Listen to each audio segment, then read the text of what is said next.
Well, sekali lagi sebelumnya saya ucapkan welcome, Anda yang lama, Anda yang baru. Selalu di mimbar ini akan diulang-ulang terus mengingatkan kita, ini gerejanya orang yang gak sempurna, tapi terus sama-sama kita disempurnakan oleh cintanya Tuhan. Kalau Anda sedang menonton online, Anda baru bergabung bersama dengan kita, thank you and welcome, bisa bersama-sama dengan keluarga Alpha Omega Church. Dan pagi hari ini saya ingin refresh kita aja, mengajak kita melihat cerita tentang kebangkitan Tuhan, karena ini yang kita rayakan, Yesus yang bangkit. Kalau Anda di gereja lama, saya berdoa apa yang kita bahas pada pagi hari ini boleh mengingatkan kita, boleh bicara lebih kuat lagi di jiwa dan di hati kita. Tuhan yang bangkit itu powerful bersama dengan kita. Dan kalau Anda baru dalam kekristenan, Anda baru di gereja, saya berharap apa yang kita bahas itu boleh memberitahu kita siapa Tuhan Yesus yang kepadanya kita semua datang. Bapak Ibu saudara sekalian, saya ingin mengajak kita revisit lagi ya, refresh sedikit cerita kebangkitan Yesus dari Markus yang ditulis oleh Markus sendiri. Markus 16 ayat yang pertama sampai ayat yang kedua. Sampai ayat yang beberapa ayat di depan, tapi saya ingin mengajak kita melihat perlahan-lahan dari perikop Markus ini. Markus pasal 16 yang pertama kita lihat ayat yang pertama dan ayat yang kedua. Ini menarik sekali. Kita baca ya sama-sama ya, 2-3. Setelah lewat hari Sabat, Maria Magdalena dan Maria ibu Yakobus serta Salome membeli rempah-rempah untuk pergi kemana?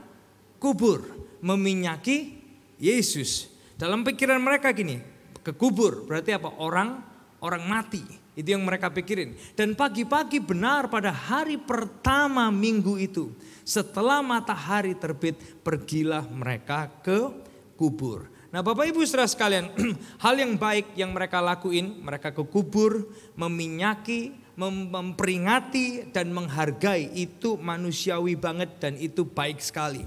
Nah, tapi perhatikan ini Bapak Ibu saudara, mereka pergi ke kubur, persiapannya apa? Persiapannya adalah alat-alat untuk apa? Menghormati orang yang sudah mati. Benar ya? Yang mereka bawa adalah perlengkapan menghormati orang yang sudah mati. Which is itu adalah manusiawi sekali. Karena gini, sebagai manusia termasuk saya, kita itu melihat apa yang kita lihat. Kita merasakan apa yang kita rasakan. Demikian juga di momen itu, sebagian murid-murid termasuk wanita-wanita ini, mereka adalah orang yang gini, kita ikut kok waktu orang rame-rame nguburin. Kita ikut kok waktu mereka rame-rame menutup batu gede gitu ada di sana. Kita tahu kok kuburnya di mana, makanya mereka pagi itu pergi ke kubur, bawa perlengkapan untuk menghormati seseorang yang sudah mati. Nah sayangnya gini Bapak Ibu saudara sekalian, ini kalimat teks ini perlu kita renungkan. Kenyataan yang kita lihat itu seringkali gini mengaburkan kita dari kebenaran yang sesungguhnya. Boleh kita baca ini sama-sama, 2-3. Sayangnya kenyataan yang kita lihat seringkali mengaburkan kita dari kebenaran yang sesungguhnya. Karena kita manusia, kita hanya melihat apa yang kita lihat, kita hanya merasakan apa yang kita rasakan. Kejadiannya seperti ini, ya ini yang kita tahu. Sebagian kita akan berkata, aku dengar sendiri dan itu yang aku lihat. Atau yang lain mungkin berkata gini, aku dengar sendiri diagnosa dokter tentang aku. Aku dengar sendiri orang bilang apa tentang aku. Aku dengar sendiri dia bilang apa tentang diriku. Aku lihat dengan mata kepalaku sendiri hal ini atau hal itu sedang terjadi atau pernah terjadi. Nah sekali lagi gini, sayangnya kenyataan yang kita lihat seringkali mengaburkan kita dari kebenaran yang sesungguhnya. Sama seperti perempuan-perempuan itu. Mereka lihat kenyataannya apa? Kapan hari kemarin mereka antar Yesus masuk ke dalam kubur. Itu kenyataan yang mereka lihat. Tapi perhatikan gini, sekali lagi kebenaran itu bukan hanya sebuah kejadian. Dari cerita ini kita belajar gini bahwa kebenaran itu bukan hanya sebuah peristiwa atau sebuah fakta. Tapi kebenaran adalah gini, pribadi Yesus itu sendiri. Kenyataannya perempuan-perempuan itu lihat Yesus dikubur. Kenyataannya mereka pergi ke kubur bawa perlengkapan untuk menghormati orang mati. Tapi perhatikan gini, kebenarannya adalah hari itu Yesusnya udah bangkit. Sehingga ini yang perlu kita renungkan, kenyataan yang kita lihat seringkali mengaburkan kita dari kebenaran yang sesungguhnya, termasuk dalam perjalanan iman kita. Karena kita lihat situasi ekonomi seperti ini, bukan berarti kebenaran Tuhan itu seperti situasi ekonomi hari ini. Yang setuju dengan saya katakan yes. Hanya karena kita melihat kondisi dunia seperti ini, bukan berarti kebenaran siapa Tuhan itu ditentukan oleh kondisi dunia hari ini. Yang setuju dengan saya katakan yes. Nah berikutnya Bapak Ibu saudara sekalian, Markus 16 ayat yang ketiga sampai ayat yang keempat. Ini menarik nih. Mereka berkata seorang kepada yang lain, siapa yang akan menggulingkan batu itu bagi kita dari pintu kubur. Jadi mereka itu persiapin barang-barang orang mati, tapi di jalan udah mikir, nanti di sana ada batu, siapa yang gulingin buat kita ya? Dia udah mikir batu, bener kan? Nah, tetapi ketika mereka melihat dari dekat, tampaklah apa yang mereka worry tadi kan? Apa yang mereka khawatirin tadi, apa yang mereka takut tadi, batu kan? Yang jadi concern mereka, batu yang memang sangat besar itu sudah terguling. Nah, batu ini bicara apa? Batu ini bicara tentang penghalang, barrier. Penghalang itu termasuk ini, cara pandang kita tentang Tuhan. Dalam beberapa catatan kebangkitan Yesus di kitab Injil yang lain, ada beberapa kejadian juga yang seperti ini. Kita lihat ya supaya kita ada kayak pemahamannya sedikit gitu. Lukas 24 ayat yang ke-16. Tetapi ada sesuatu yang menghalangi mata mereka sehingga mereka tidak dapat mengenal Dia. Ada barriernya, ada batunya, ada penghalangnya. Untuk mereka nggak bisa menyadari ini loh, mengenal Yesus yang udah bangkit itu. Bapak Ibu saudara, ini ayat selanjutnya. Lukas 24 ayat yang ke-31. Ketika itu terbukalah mata mereka. Berarti apa yang terjadi? Sebelumnya ada penghalang di mata mereka. Bapak Ibu saudara, ini menarik sekali karena apa? Ini bicara tentang kehidupan kita. Seringkali gini, batu, penghalang itu berbeda-beda buat kita. Bisa datang dalam wujud keraguan-raguan mungkin. Sebagian kita mungkin, apa benar sih Tuhan? Apa iya sih Tuhan? Soalnya aku udah pernah ngalamin pengalaman yang buruk loh Tuhan dengan itu sebelumnya. Will you do it? Akankah ini menjadi keputusan Tuhan, kedaulatan Tuhan dan kehendak Tuhan dalam hidupku? Tuhan dulu aku pernah berharap, tapi it doesn't happen. I hope, I prayed.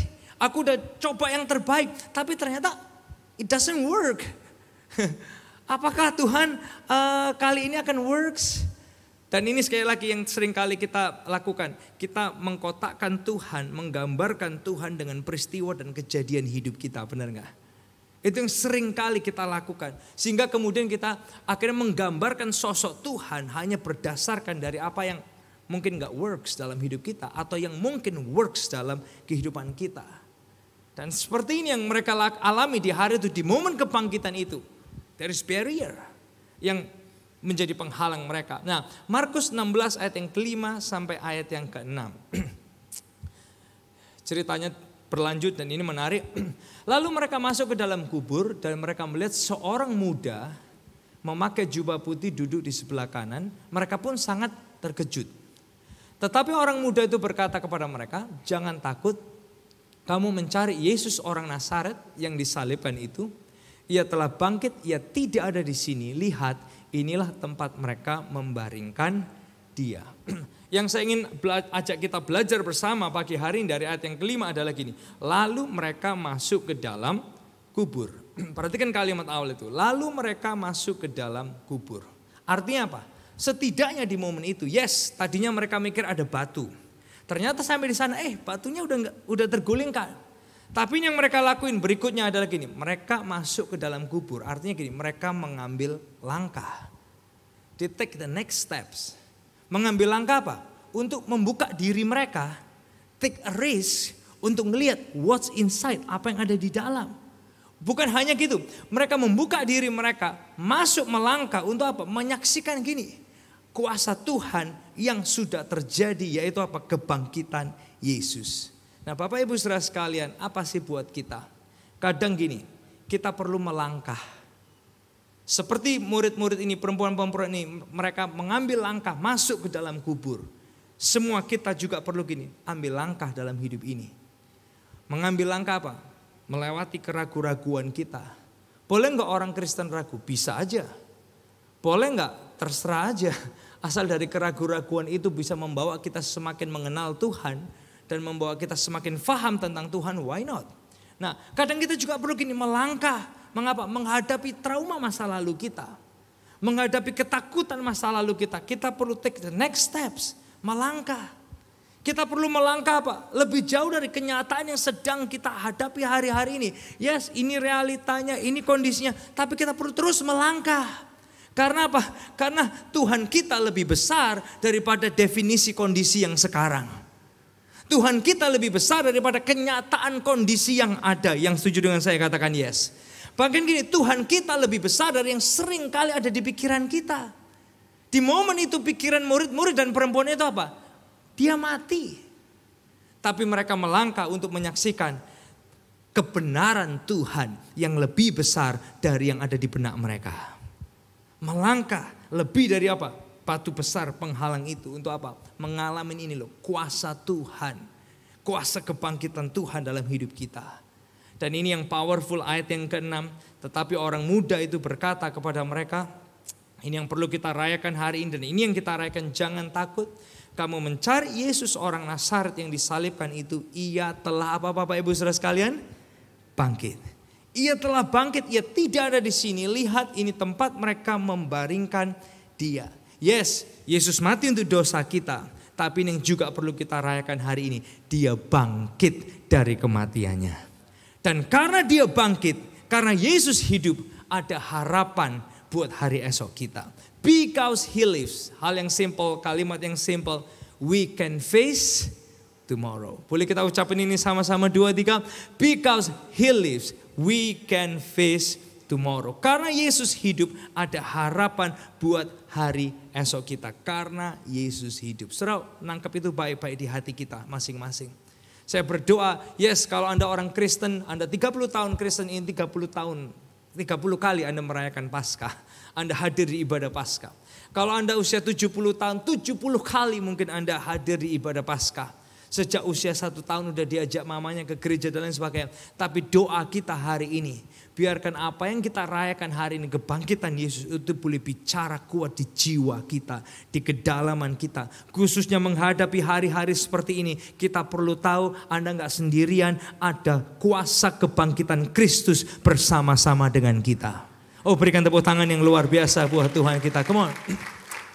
Nah saudara, apa relevansinya buat kita? Apa aplikasinya buat kehidupan kita? Yang pertama adalah gini. We can trust him. Kita bisa percaya dia. Saya tahu buat sebagian Anda yang lama Kristen, Anda gak mempertanyakan cerita kebangkitan.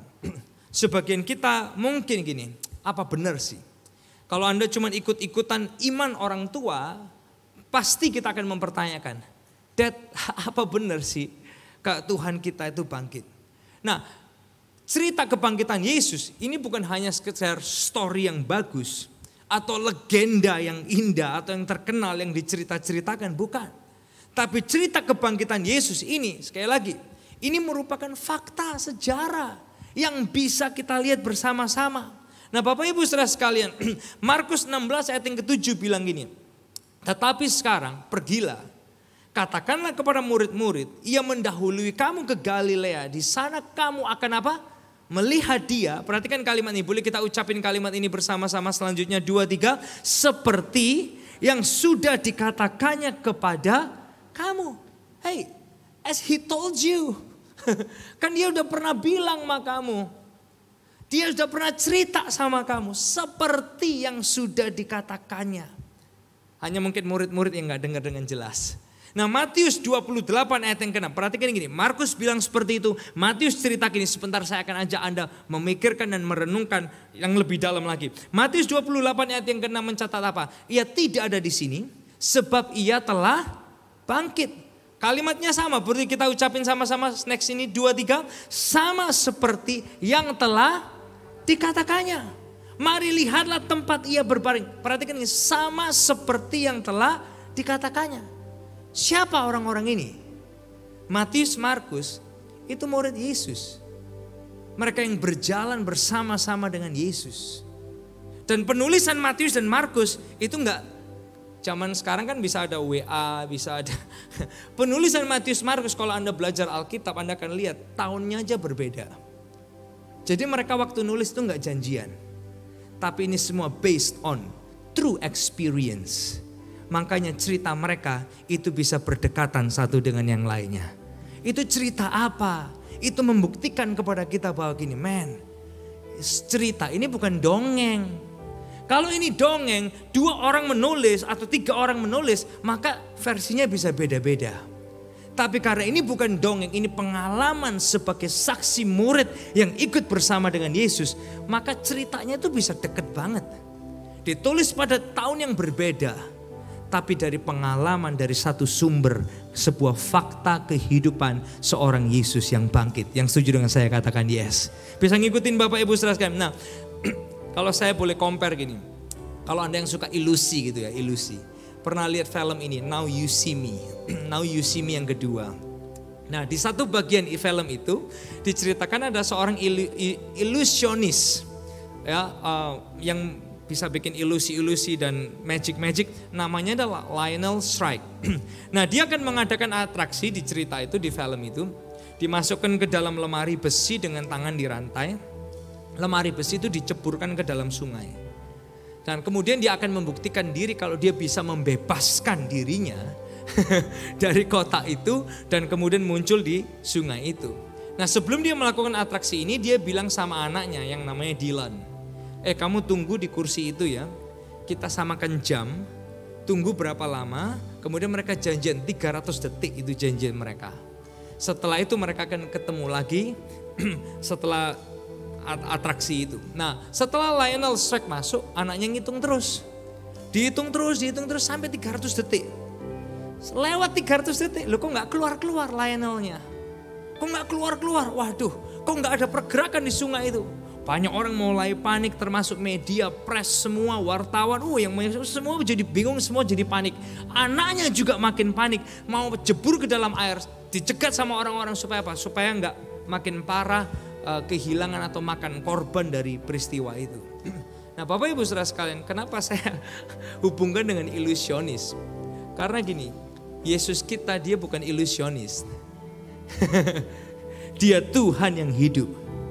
Kalau dia janji dia tepati. Kalau dia berkehendak tidak ada yang bisa menggagalkan. Kalau dia memang berkata aku akan lewati salib, he will go through the cross. Tapi kalau dia bilang on the third day I will rise, maka dia di hari yang ketiga dia akan bangkit kembali. Oh, berikan tepuk tangan yang luar biasa. Sama seperti yang telah dikatakannya. Itu kata-kata malaikat itu sama seperti yang telah dikatakannya. Dan Bapak Ibu saudara sekalian, ini bukti fakta. Matius Markus, kalau saya boleh kasih tahu Anda, Matius Markus dia tuh nulis kitab itu 20 tahun, 30 tahun setelah Yesus terangkat ke surga. Anda perlu tahu ini Bapak Ibu saya, karena ini fakta. Kalau mereka berbohong, Anda perlu tahu kekristenan di abad pertama setelah kematian Yesus gak makin mudah. Ini kita semua perlu tangkap konteksnya, kondisinya di momen itu. Kekristenan di zaman itu setelah matinya Yesus makin susah hidup sebagai orang Kristen. Karena petekanan Roma, kekerasan Roma. Karena mereka itu penguasa politik, bahkan gini, cerita kematian, kebangkitan Yesus aja harus ditwist, benar ya kalau Anda baca Alkitab ya. Karena apa? Prajurit-prajurit Roma datang kepada pemimpin-pemimpin Roma bilang, Yesusnya bangkit. Just tell them, disciples stole the body. Murid-muridnya curi mayat-mayatnya. Bisa ngikutin Bapak Ibu. Dan itu kalau saya ngebayangin, mereka udah kontrol semua media, pers dan lain sebagainya, sehingga yang muncul di berita-berita adalah gini, dicuri oleh muridnya, stolen by the disciples. Berarti gini, secara politik, secara kekuasaan, hidup iman Kristen di awal tuh nggak mudah. Nah, poin saya adalah gini, 20-30 tahun kemudian Matius, Markus, penulisan mereka tidak berubah. Karena apa? Ini bukan dongeng, it's not something make up. Ini bukan sesuatu yang dibuat, tapi itu kesaksian hidup mereka mengalami Yesus sendiri. Yang setuju dengan saya katakan yes. Sehingga kesaksian hidup mereka walaupun melewati tekanan, it doesn't change. Why? Karena mereka saksinya hidup. Mereka saksi mata yang mengalami dan menyaksikan itu. Nah perhatikan gini, 1 Korintus 15 ayat yang ke-5 sampai yang ke-8. Nah ini sedikit apologetik supaya Anda paham. Kalau orang tanya gini, Yesus bangkit dongeng enggak? Dongeng enggak? Anda keluarkan ayat ini. Anda bisa pakai ayat ini. Anda bisa tulis ini mungkin di Facebook Anda. Anda mungkin bisa tulis ini di sosial media Anda. Yesus bangkit dongeng enggak? Ini ayatnya powerful. Kita lihat sama-sama ya. Bahwa ia telah menampakkan diri kepada Kefas. Kemudian kepada siapa? 12 murid. Berarti setidaknya ada 12 murid yang udah lihat. Benar ya? Termasuk Matius dan Markus. Yang 20 tahun kemudian mereka nulis. The content doesn't change. Why? Karena mereka menyaksikan dengan mata mereka. Yang setuju dengan saya katakan yes. Nah perhatikan gini Bapak Ibu saudara sekalian. Ayat yang ke-6. Sesudah itu ia menampakkan diri kepada lebih dari berapa? 500. At least yang kita tahu 512 orang saksi mata, benar ya? Lebih dari 500.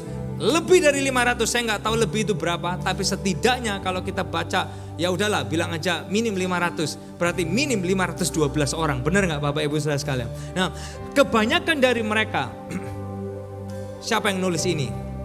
Yang nulis ini adalah Paulus yang nulis Korintus. Dia bilang gini, masih hidup sampai sekarang, tetapi beberapa di antaranya telah meninggal. Nah perhatikan gini, fakta bahwa Yesus bangkit ini lebih powerful lagi setelah kita baca ini. Karena apa? Yang nulis ini adalah pembenci Yesus yang jadi pembela Yesus. Bisa ngikutin Bapak Ibu saya? Yang nulis ini, fakta kesaksian ini bukan kayak good friend of Jesus. Kalau Matius, Markus, orang mungkin masih bisa bilang, ya dia kan muridnya, dia bisa make up any story, bener gak? Tapi when the enemy writes something so good tentang fakta ini, bahkan jadi pembela, yang namanya Paulus, pembenci Yesus, dia nulis ini, berarti apa? Pengalaman Paulus itu berdasarkan fakta Yesus kita bangkit. Yang setuju berikan tepuk tangan yang luar biasa. Come on. Bapak Ibu Saudara sekalian, bahkan gini, kalau saya boleh tambahkan sedikit ya, yang gak bisa disangkal adalah kesaksian Anda dan saya. Bukankah kita semua menyaksikan tuntunan Tuhan di hidup kita, benar gak? Penyertaan Tuhan di hati kita. Bukankah kita semua merasakan hikmat Tuhan dalam kehidupan kita? Bisikan Tuhan di hidup kita menyatakan apa? Dia hidup buat kita sampai hari ini. Kalau dia terus berbicara, kalau dia terus menuntun kita, artinya apa? Dia Yesus yang hidup dan bangkit. Bilangan 23:19 bilang apa? Allah bukanlah manusia sehingga ia berdusta. No, bukan anak manusia sehingga apa? Ia menyesal. Masakan ia berfirman dan tidak melakukannya, atau berbicara dan tidak menepatinya. Oleh sebab itu kalau dia bilang gini, jangan takut sebab ini aku Allahmu, dia tetap Allah kita sampai hari ini. Yang setuju dengan saya katakan yes. Kalau dia bilang aku menyertai kamu, artinya apa? Dia tetap ada bersama kita sampai detik ini. Oh, berikan tepuk tangan yang luar biasa. Come on Bapak Ibu Saudara sekalian. Kalau dia berkata gini, hey, aku akan jadi pembelamu, aku akan berperang buat kamu. Artinya apa Bapak Ibu Saudara sekalian? Sampai hari ini dia terus bergerak dan dia terus bekerja untuk kehidupan kita. Ini aplikasi yang pertama, we can trust him. Yang kedua, simple aja. Roh yang sama yang membangkitkan Yesus dari antara orang mati, itu hidup di dalam kita. Kalau Anda baru, beneran nih?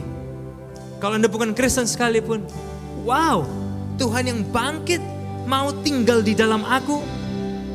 Ini pengalaman Paulus mengalami kuasa kebangkitan Tuhan. Perhatikan ini, Roma 8 ayat yang ke-11, dia bilang apa? Kita baca sama-sama, 2-3. Roh dia yang telah membangkitkan Yesus dari antara orang mati, diam di dalam kamu. Roh dia yang telah membangkitkan Yesus dari antara orang mati, diam di dalam hati kita. Boleh pegang hati kita sama-sama Bapak Ibu Saudara sekalian. Ada roh kebangkitan di dalam kita. Come on. Roh Dia yang telah membangkitkan Yesus dari antara orang mati ada diam di dalam hati kita. Come on. Oleh sebab itu kita bisa punya confidence. Kita bisa punya keberanian yang percaya. Ayo kita jadi orang yang memiliki kreativitas Tuhan yang terus mengalir di dalam hidup kita. Karena apa? Karena roh kebangkitan ada dalam kita. Jadi pria-pria, jadi wanita, jadi anak-anak Tuhan yang punya mimpi yang besar, punya visi yang besar. Karena apa? Karena kuasa kebangkitan Tuhan, roh yang sama ada di dalam kehidupan kita. Let's walk with the power of God. Karena apa? Karena ini kata Paulus, roh Dia yang telah membangkitkan Yesus dari antara orang mati itu diam di dalam kita. Same spirit, the same power that raises Jesus from the dead lives in you. Wow, that's powerful. Dan ini yang terakhir yang bisa kita lakuin adalah ini. Yang terakhir, we live to tell the story. We live to tell the story. Matius, dia tulis cerita ini sampai anak cucu kita bisa baca. Ini panggilan kita. We live to tell the story. Markus 16 ayat yang ke-6 sampai yang ke-7. Markus 16 ayat yang ke-6 sampai yang ke-7. Sorry, langsung ayat yang ke-7 aja ya. Tetapi sekarang, boleh kita baca sama-sama 2-3. Tetapi sekarang pergilah, katakanlah kepada murid-muridnya dan kepada Petrus, ia mendahului kamu ke Galilea. Di sana kamu akan melihat Dia seperti yang sudah dikatakannya kepadamu. Pergilah, katakanlah. We live to tell the story. We live to tell the story. Yuk cerita. Let's tell the story. Yesus yang mati mengasihi kita. Dia juga Yesus yang bangkit. Come on.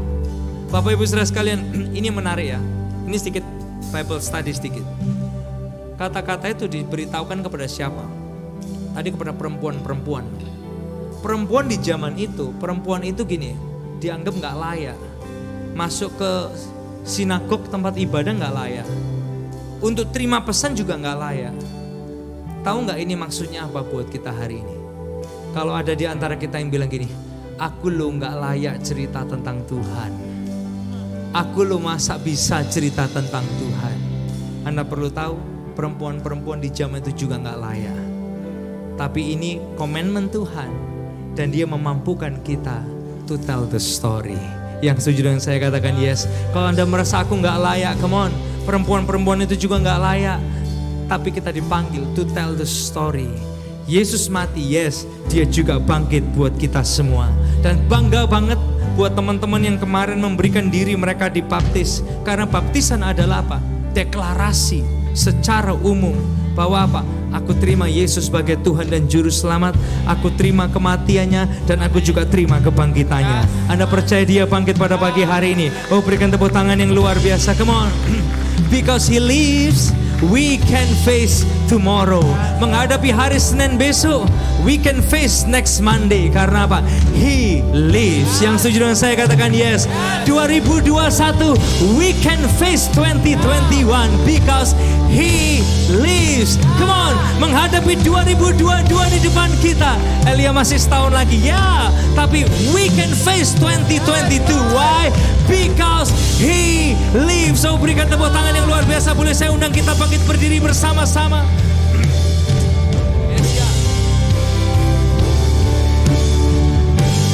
Boleh nyanyikan lagu ini bersama. God here and now be lifted high, right here and now be glorified. God of heaven and earth, God who brought me back to life. Come on, I am yours, forever yours. Let's declare God here and now. God here and now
So here I bow to lift you high, Jesus,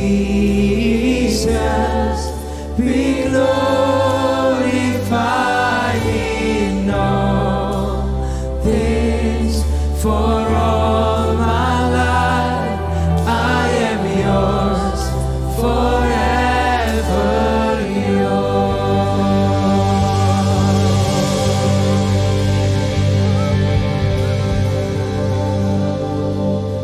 Tuhan, thank you. You are a risen God. Engkau Tuhan yang bangkit buat kami. And because you live, we can face tomorrow. Whatever tomorrow brings, apapun yang akan terjadi esok, we can face it. Kami bisa menghadapinya karena Tuhan itu bangkit bersama dengan kami. Your power is with us. Your miracle is with us. Your greatness is with us. Your glory is with us. Thank you Tuhan. Because you live, we can face tomorrow. Tiba saatnya kami kembali ke tempat kami masing-masing. Berkati kami berlimpah, kerjakan perkara yang besar, jelas berasal daripada Yesus saja. Tambahkan pengaruh, tambahkan kesempatan yang baru, satu tujuan untuk kemuliaan nama Yesus Kristus saja. Dimanapun kami berada, ingatkan kami, Engkau Tuhan yang maha hadir untuk kami. Setiap anak-anakmu yang bawa persembahan mereka, perpuluhan janji iman mereka, mata Bapa melihat Engkau terlibat di dalamnya, memberkati mereka berlipat kali ganda sesuai dengan janjimu ya Tuhan.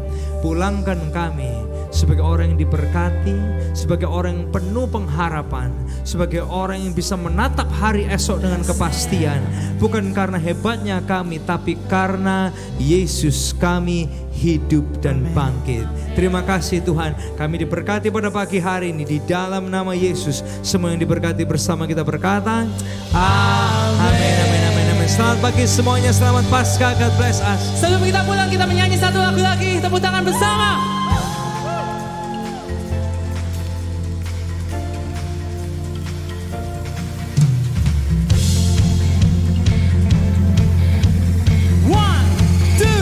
One, two, three, let's go!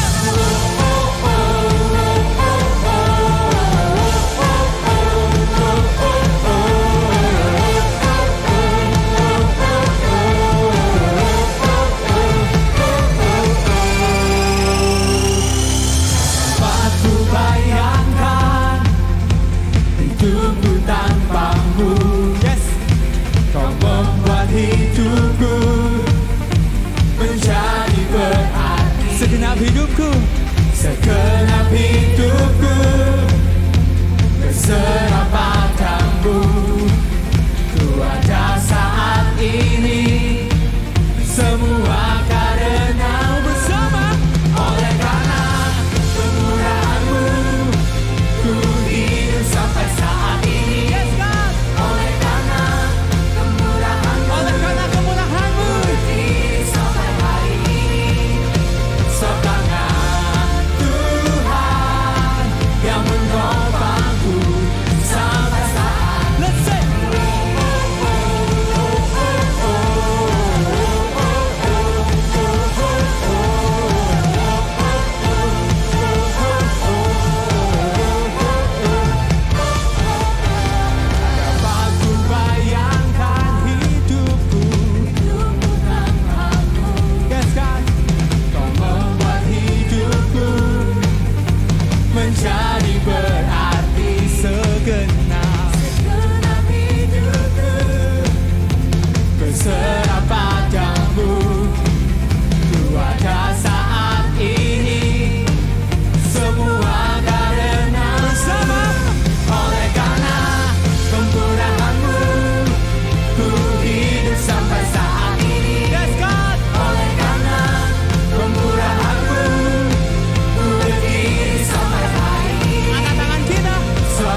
bless you.